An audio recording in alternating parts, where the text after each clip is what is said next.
Heri ya mwaka mpya mpendwa. Mwaka 2026 ni mwaka wako wa kupata mtoto.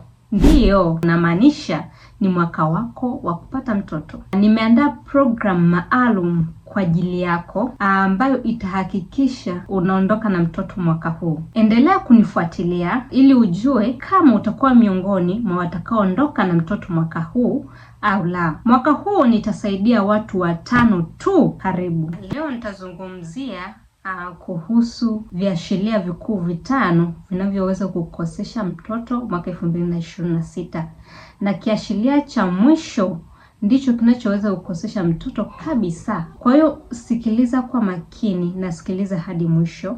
Na viashiria hivi ni kwa yule tu ambaye anapata period yake kila mwezi lakini hashiki ujauzito. Kiashiria cha kwanza ni ute, anakosa ute. Ule ute wa kipindi cha ovulation, kimaanisha kipindi cha siku za hatari, unakuwa haupo kabisa, au unaweza ukawepo lakini unakatika, hauko elastic.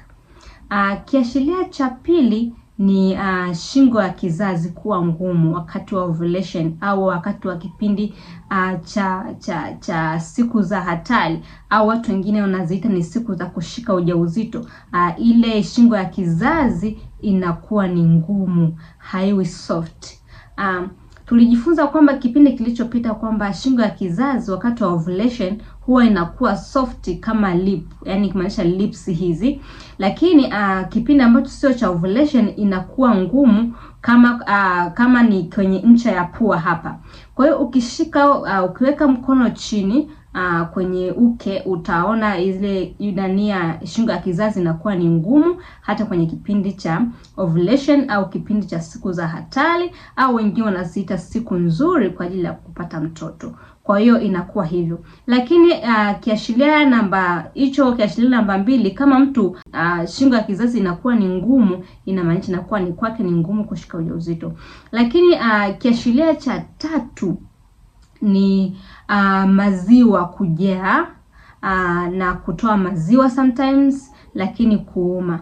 Watu ambao hawapati maziwa hayaumi wala hayajai wala hapati maumivu yoyote, kwake inakuwa ni ngumu kushika ujauzito, kimaanisha kwamba hana ovulation au hapati siku zake za hatari kabisa.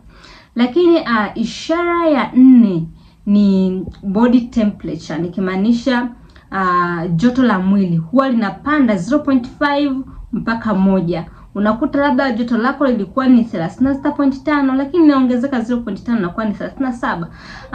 Unaweza kujihisi kama ni homa, ni kwa sababu ya joto kupanda. Sana sana hii inatokea wakati wa ovulation au kwenye kipindi cha hatari. Lakini wewe kama hii hali haikupati, unaweza ni shida kwako kushika ujauzito. Lakini sababu kuu ya 5 na ya muhimu ni kukosa kabisa hamu ya tendo la ndoa. Unakuwa huna hamu ya kufanya tendo la ndoa, unakuwa mwanaume hakuattract, kwa hiyo unakuwa tu upo. Lakini kwa mwanamke ambaye ovulation yake iko sawa, yuko vizuri, anakuwa attracted, anatamani kufanya tendo la ndoa mara kwa mara kwenye kipindi chake cha ovulation. Lakini kama wewe hautamani kufanya tendo la ndoa mara kwa mara kwenye kipindi cha ovulation, ujue una tatizo. Ndio maana unapata hiyo shida. Kwa hiyo kwako itakuwa ni ngumu sana kupata ujauzito, kwa sababu huwezi kukutana na mwanaume katika kipindi chako cha ovulation au kipindi chako cha siku nzuri za kushika ujauzito. Hizo zilikuwa ni sababu kuu 5. Kwa hiyo kama hivi viashiria hauna kabisa, mwaka huu kwako itakuwa ni changamoto, lakini usihofu, mimi nitakusaidia. Program niliyoiandaa itahakikisha unapata mtoto bila tatizo. Hakikisha unaondoka na mtoto mwaka huu kupitia program maalum ya Holna, na tunakupenda, tunakuthamini na tunakujali. Mungu akubariki na akupatie afya njema.